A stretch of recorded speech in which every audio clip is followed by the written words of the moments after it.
সংখ্যালঘু ভাই বোনেরা আমার, ওদের একটা ভোটও দেবেন না, ওদের একটা ভোটও দেবেন না, ওদের একটা ভোটও দেবেন না।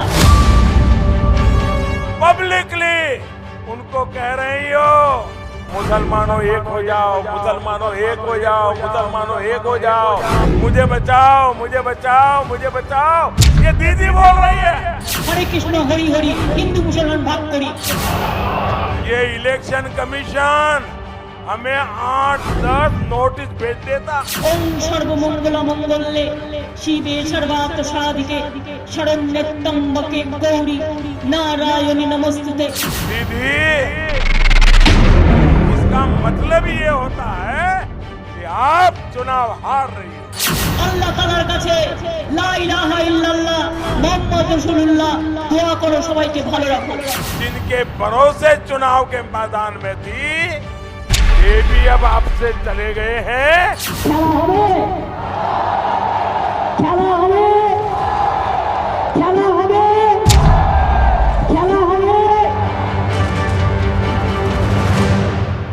तो पश्चिम बंगाल का चुनाव तीसरे दौर तक आते आते लौटकर फिर से हिंदू मुसलमान पर आ गया। संविधान की शपथ में आज इसी मुद्दे पर चर्चा करेंगे। नमस्कार, एबीपी न्यूज पर हाजिर हूं मैं रोमाना इसार खान। ममता बनर्जी ने मुसलमानों से एकजुट होकर वोट की अपील की, जिस पर आज प्रधानमंत्री नरेंद्र मोदी ने सीधे हमला बोल दिया। तो क्या राजनीतिक पार्टियों को अब सिर्फ हिंदू मुस्लिम ध्रुवीकरण का ही सहारा है? इसी मुद्दे पर चर्चा के लिए हमारे साथ खास मेहमान मौजूद हैं। बीजेपी के प्रवक्ता सौरभ सिकदर, तृणमूल कांग्रेस के प्रवक्ता रिजू दत्ता। चुनाव के इस तौर तरीके पर बात करेंगे association for democratic reforms ADR के संस्थापक जगदीप छोकर से। 10:30 बजे आज के मुद्दे पर चर्चा में शामिल होंगे बीजेपी प्रवक्ता बप्पा चटर्जी और कांग्रेस प्रवक्ता सुप्रिया श्रीने। तो चलिए, बिना भय पक्षपात, बिना द्वेष या अनुराग अपनी समझ बनाएं, संविधान के दायरे में अपनी सोच को आत्मनिर्भर बनाएं। आइए हम भारत के लोग शुरू करें संविधान की शपथ। जो ममता बनर्जी पश्चिम बंगाल में 10 साल से सरकार चला रही हैं, उन्हें अपने कामकाज पर वोट मांगने की बजाय इस बात की फिक्र सता रही है कि कहीं बंगाल का मुस्लिम वोट बट ना जाए। उन्हें चिंता सता रही है कि कहीं ओवैसी और इंडियन सेकुलर फ्रंट उनका खेल खराब ना कर दे। হায়দ্রাবাদ থেকে বিজেপির এক বন্ধু এসছে আর ফুরফুরা শরীফের একটা চ্যাংড়াকে নিয়ে সে কয়েক কোটি টাকা খরচা করে কমিউনাল স্লোগান দিচ্ছে আর হিন্দু মুসলমানে ভাগাভাগি করার চেষ্টা করছে আর মুসলমান ভোটটাকেও ভাগ করার চেষ্টা করছে। যদি আপনারা এনআরসি না চান, এনপিআর না চান, কে না চান, বাংলায় হিন্দু মুসলমান ভাগ করতে না চান, সংখ্যালঘু ভাই বোনেরা আমার, ওদের একটা ভোটও দেবেন না, ওদের একটা ভোটও দেবেন না, ওদের একটা ভোটও দেবেন না। ममता बनर्जी ने यह अपील दक्षिण 24 परगना की राय दीघी की चुनावी सभा में की। ममता की इस अपील को बीजेपी ने फौरन लपक लिया, इसे चुनावी मुद्दा बना दिया। आज पश्चिम बंगाल के कूच बिहार में चुनावी रैली में खुद प्रधानमंत्री नरेंद्र मोदी ने इस बात का जिक्र किया। उन्होंने मुसलमानों से की गई ममता की अपील पर तंज कसा कि आप जिनके भरोसे चुनाव के मैदान में थी, वे भी अब आपसे चले गए हैं और आप पब्लिकली उनको कह रही हो, मुसलमानों एक हो जाओ, मुसलमानों एक हो जाओ, मुसलमानों एक हो जाओ, मुझे बचाओ, मुझे बचाओ, मुझे बचाओ, ये दीदी बोल रही है। इस चुनावी रंगझंग को देखकर तो ऐसा लग रहा है कि बंगाल की सत्ता पर काबिज ममता बनर्जी और उनको सत्ता से हटाने को बेताब बीजेपी, दोनों को ध्रुवीकरण का ही आसरा है। और यह आलम तब है जबकि अभी 5 फेज की वोटिंग बाकी है। इसीलिए संविधान की शपथ में आज हम सवाल पूछ रहे हैं, क्या पश्चिम बंगाल के चुनाव में अब हिंदू मुस्लिम का खेला होवे?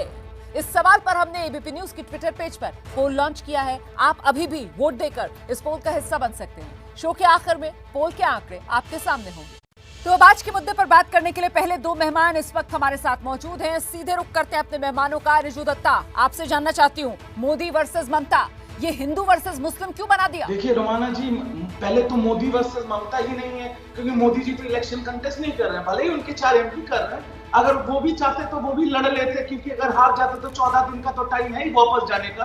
तो मोदी वर्सेस ममता नहीं, ये ममता वर्सेस ममता है और ममता ही रहेगी बंगाल में। और दूसरा बात, हिंदू मुसलमान, ये तो बीजेपी ने शुरू किया ये खेल।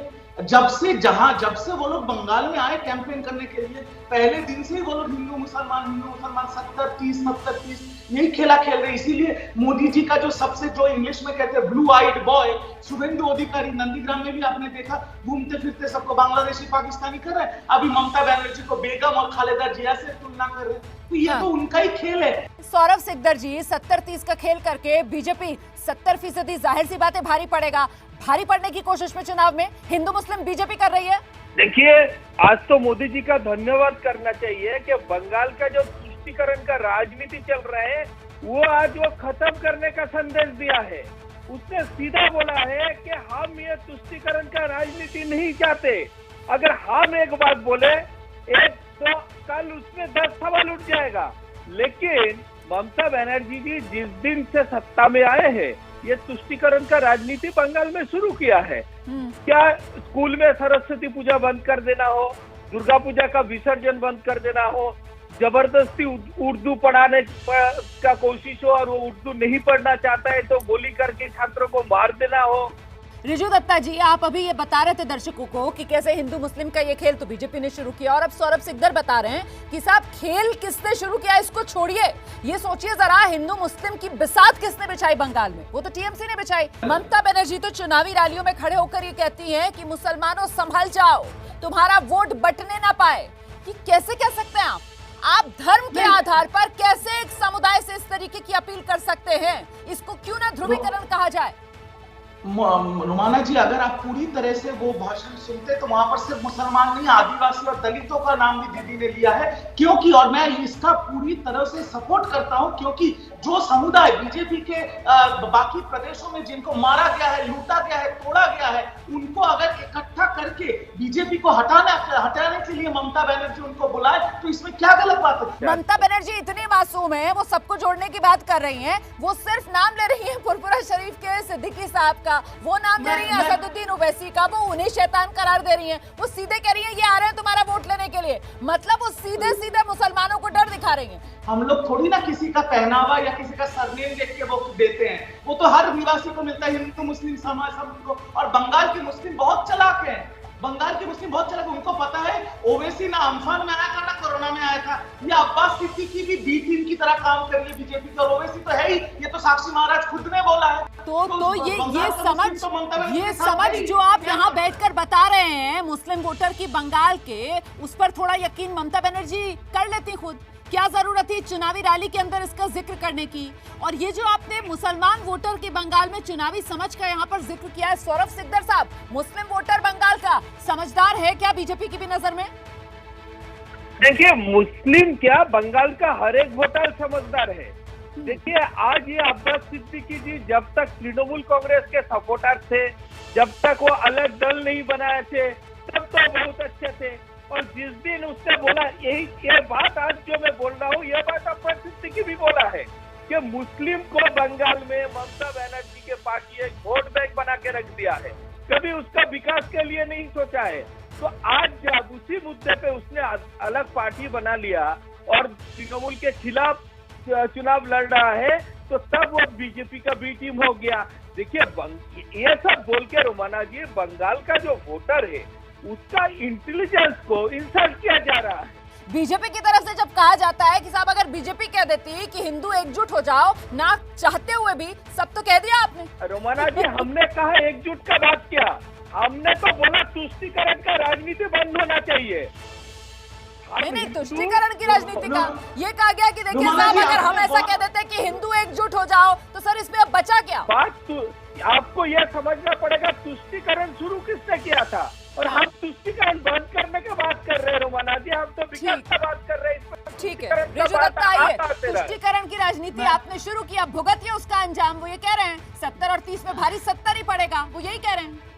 देखिए मैडम, इसमें सबसे रोमांचक बात यह है कि 30% अगर हम उनको ले तो उनका ममता बनर्जी की सरकार में उनके साथ जितना मतलब अच्छे कामों का फल उनको मिला है, जितना उनका आय बढ़ा है, जितना उनका ये हुआ है, आगे बढ़े हैं वो समुदाय, तो 30% अगर मैं पकड़ लिया कि ममता बनर्जी के साथ है और 70% आप बोल रहे हैं भारी पड़ेगी, उस 70% में पूरा 70% को इनको मिलेगा नहीं। 70% का अगर 30% भी हमें मिल गया तो इनका तो टुकड़ा साफ हो जाएगा। ओ, तो आपका खेल है, तो आपका खेल है। 70 में से 30% भी हमारे साथ आ जाए और 30% हमारे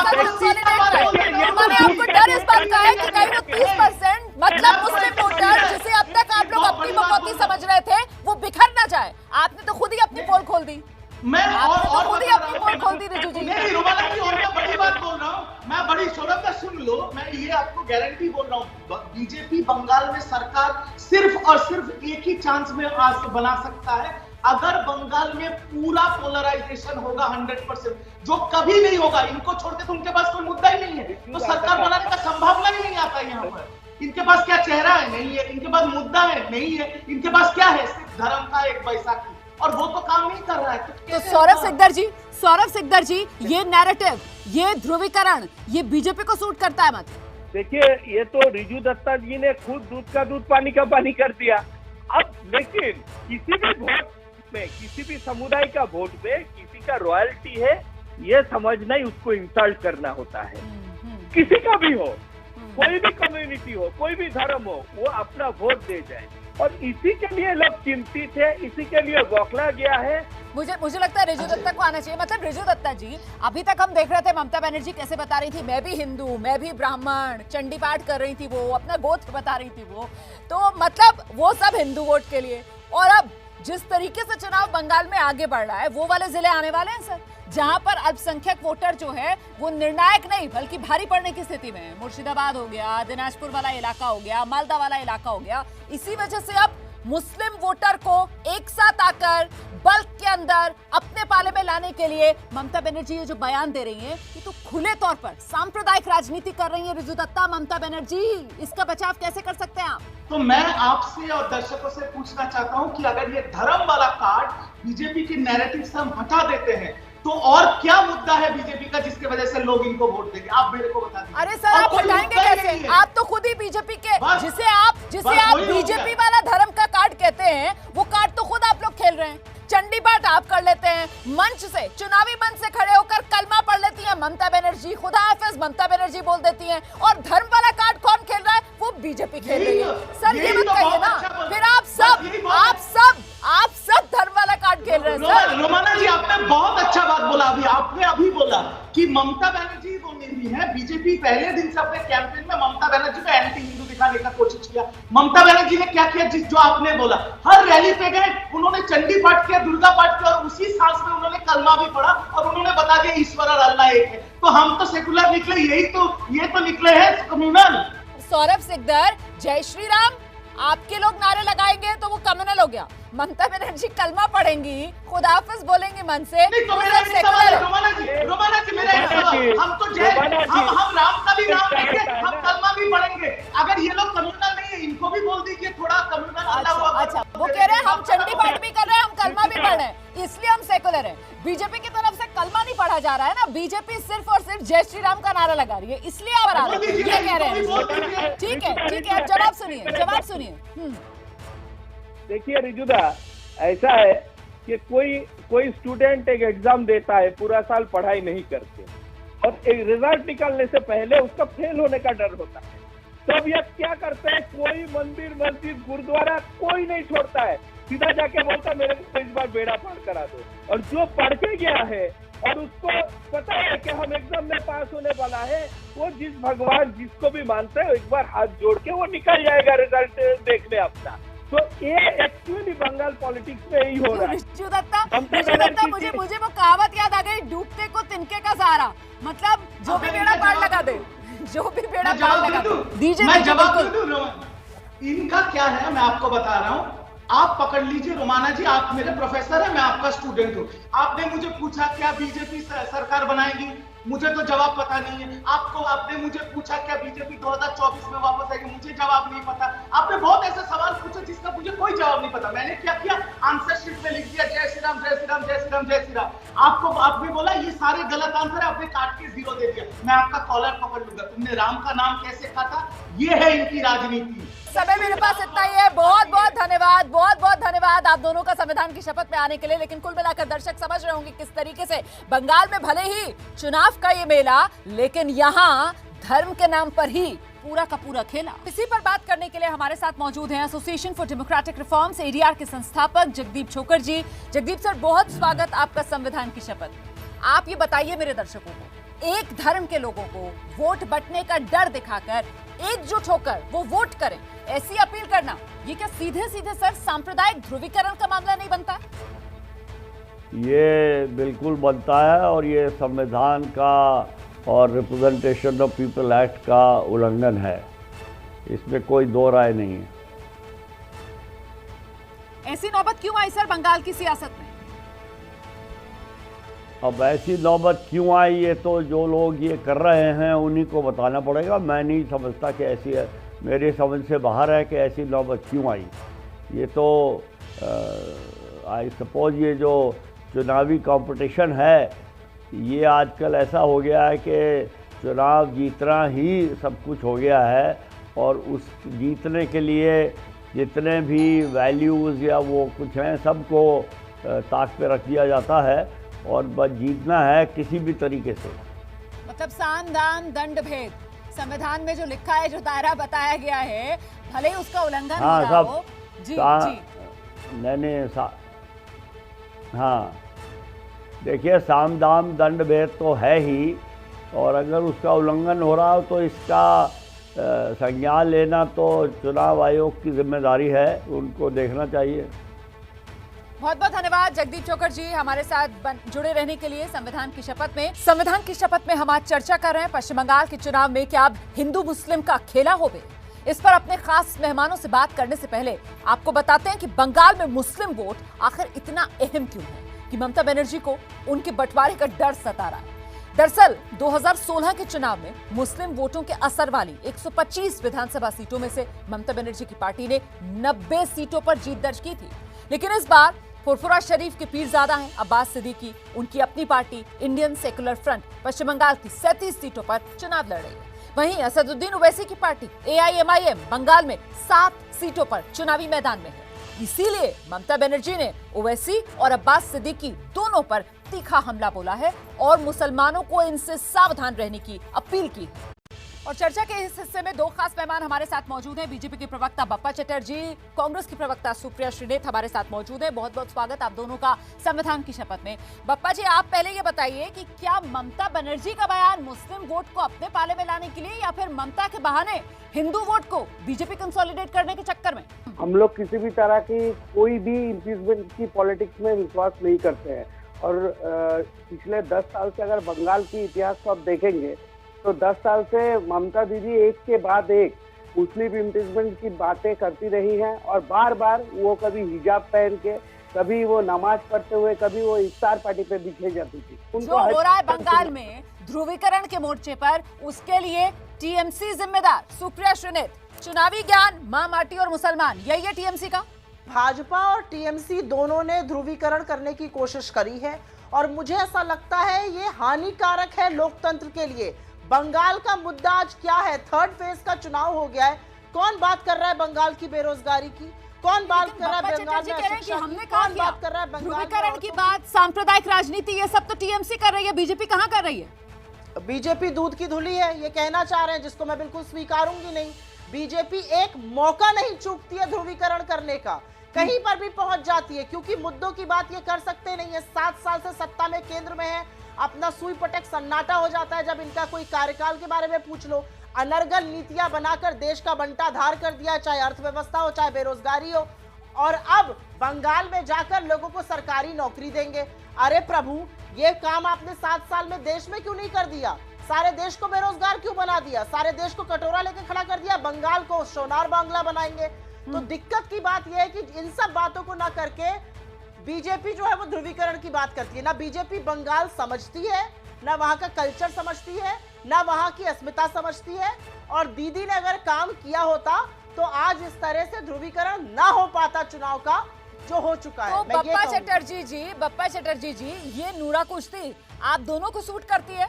असली मुद्दे पीछे हो जाएं और सिर्फ हिंदू मुसलमान पर बंगाल की चुनावी लड़ाई आ जाए, तो ये सूट करता है टीएमसी और बीजेपी दोनों को?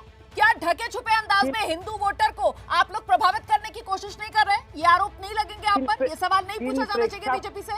इन प्रेक्षापट पे माननीय प्रधानमंत्री जी बोले हैं, उनको थोड़ा गौर कीजिए, क्योंकि उनके जो दक्षिण 24 परगना के जो सांसद हैं राज्यसभा के, उनका एक वीडियो जारी हुआ है, और उस वीडियो में उन्होंने कहा है कि हिंदू वोटर को वोट देने से विरत रखना है आज, और वो वीडियो सब जगह में चल रहा है। उसी बात पे, उसी मुद्दे पे बात आई है कि वो लोग कहते हैं हिंदू वोटर लोग को वोट देने से विरत रखो। आज सुबह से देखिए वोटिंग का जो परसेंटेज था, आज आप ही के चैनल में पूरे दिन दिखाया गया है किस तरह से वोटरों को वोट देने से रोके। ठीक है, आ गए ना सर बात तो वहीं आ गई ना। मैं एक सवाल पूछना चाहती हूँ भाजपा के अपने मित्र से, पहली मीटिंग में का लागू करेंगे बंगाल में, असम में मुंह पर पट्टी बन जाएगी, तमिलनाडु में पूछा जाएगा का के बारे में तो बगले झांकने लगेंगे, बीफ के लिए उत्तर प्रदेश में लिंच करके लोगों की हत्या हो जाएगी, लेकिन असम और केरल में उसको नेशनल फूड बताया जाएगा।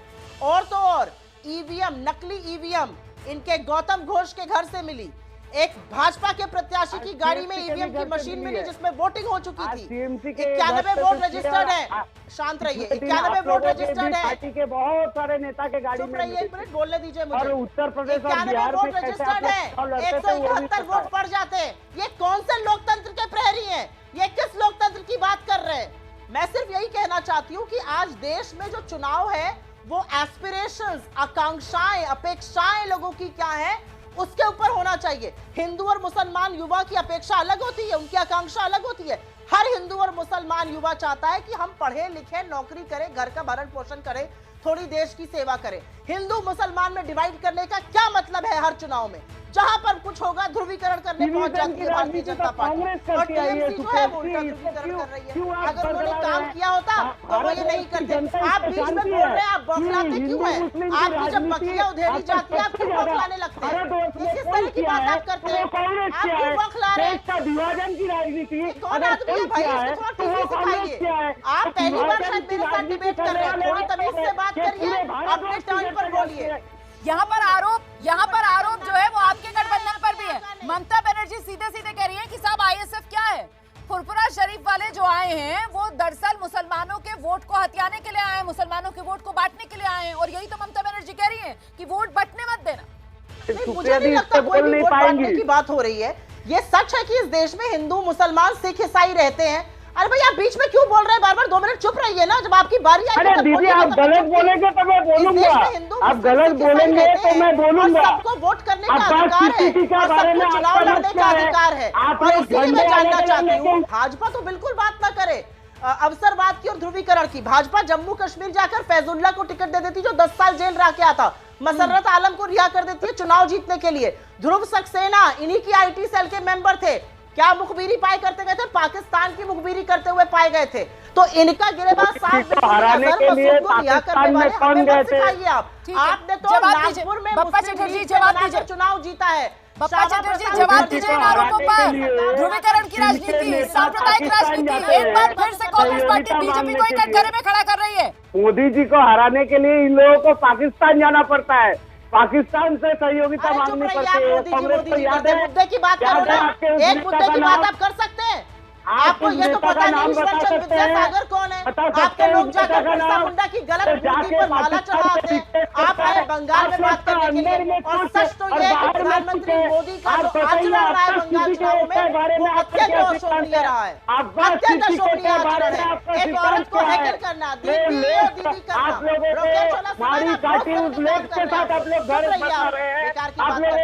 मैं आप दोनों से ये जानना चाह रही हूँ कि साहब बंगाल के अंदर चुनाव हो रहा है या फिर हिंदू मुस्लिम के नाम पर खेल हो रहा है, धर्म के नाम पर खेल हो रहा है, और ये जो पूरा खेल है अब ये मुस्लिम वोट पर खेला होबे या हिंदू वोट पर खेला होबे? खेला किस पर होबे?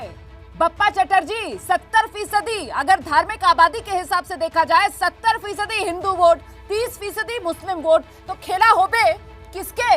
धर्म के आधार पर, मुस्लिम वोट पर या हिंदू वोट पर?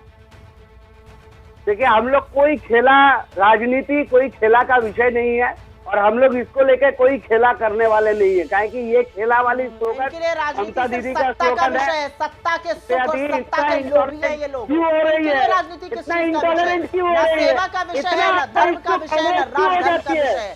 भाजपा लाभार्थी लगता है, कांग्रेस का आप बौखलाते हैं। आप अगर बीच में बोलेंगे तो आपको बोलने थोड़ी दूर यहाँ पर आकर बेकार का प्रवचन कर रहे हैं आप। आपका मैं क्यों लिंचिंग कर रहे हैं आप? इतना धैर्य क्यों हो रहे हैं? नहीं, आप बीच में मेरे बोल रहे थे, आपके बारे में नहीं बोल रहा हूं। दिक्कत हो रही है? मैं भाई क्यों दिक्कत हो रही है? वही कड़वी दवाई जब आपको पिलाने में आपको बड़ी दिक्कत हो रही है। बड़ी अच्छी बात है, आप बीच में बोलते रहिए, पोपो पोपो करते रहिए, मैं बोल रहा हूं बड़ी दिक्कत है। क्यों ऐसे इसमें हो रहे? विषय ये है कि खेला का जो स्लोगन है वो तृणमूल कांग्रेस का स्लोगन है, और हम लोग किसी भी राजनीति स्तर को इतने नीचे स्तर में ले जाने का मानसिकता भारतीय जनता पार्टी का नहीं है। भारतीय जनता पार्टी एक नीतिनिष्ठ राजनीति करती है और उसी को सामने रख के अपना जो लक्ष्य है उसको तय करती है।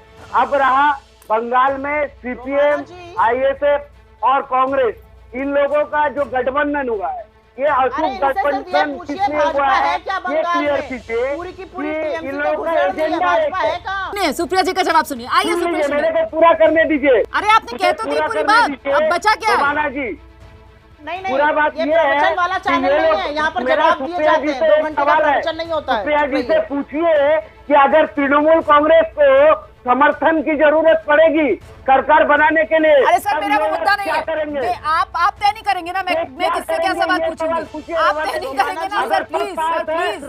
रोमाना जी, मैं तो सिर्फ ये पूछना चाहती हूँ कि भाजपा बंगाल में है क्या? क्योंकि आधे से ज्यादा लोग तो टीएमसी से आए हुए हैं, जो गंगा नहा आए हैं, जो गोता लगाए आए हैं। अभी तक जो लोग कट मनी और सिंडिकेट चलाते थे वो भाजपा में आके बिल्कुल शुद्ध हो चुके हैं। तो आधी भाजपा तो टीएमसी है, तृणमूल ही आधी भाजपा है। पहली तो ये बात है। दूसरी, मैं फिर से ये पूछना चाहती हूँ कि जो बात बंगाल की बात कर रहे हैं, सोनार बांग्ला, वो तो टीएमसी के साथ ही मिलकर बना रहे हैं ना आप, क्योंकि टीएमसी वालों को ही तो लाए हैं। अभी तक जो टीएमसी वाले अछूते थे वो बंगाल में आकर, इनकी पार्टी में आकर गंगा नहा दिए। दूसरा सवाल मैं ये पूछना चाहती हूँ कि भाजपा ने हर घर में सरकारी नौकरी का वादा किया है, तो मुझे बता दीजिए कितनी सरकारी नौकरी 7 साल में दिल्ली सरकार ने रहते हुए बनाई है? और तीसरी, मैं छोटी सी बात ये पूछना चाहती हूँ कि का बंगाल में लागू होगा लेकिन असम और तमिलनाडु में लागू नहीं होगा? तो भाई ये कैसी नीति चल रही है भाजपा की, ये हम जरूर समझना चाहते हैं। क्या पूरा देश एक ही है या बंगाल अलग ही प्रजाति हो गई है? और मैं एक बात और पूछना चाहती हूँ, ईश्वर चंद विद्यासागर की मूर्ति को आप लोगों ने तोड़ा, बिरसा मुंडा की गलत प्रतिभा पर माला अमित शाह ने चढ़ाई। आप बंगाल के बारे में जानते क्या है मान्यवर, ये तो समझाइए। आइए जल्दी से जवाब दीजिए पप्पा जी। बहुत अच्छा सवाल पूछिए है, सारा सवाल। ये लोग पहले ये बता दे कि घुसपैठियों के साथ ये लोग है ये या फिर ये लोग संतरासवादियों के साथ है, इस विषय को पहले क्लियर करें। क्योंकि बंगाल का बहुत बड़ा मुद्दा घुसपैठी और संतरासवाद को लेके है। बंगाल की जमीन आज बम की फैक्ट्री बनी हुई है और वो असम में नहीं है। असम में उस मुद्दे पर आप पलटी मार गए। यहाँ पर ये स्टैंड, यहाँ पर दूसरा स्टैंड। क्या बात है भाई। कांग्रेस और तृणमूल रुपया की हेड और टेल है।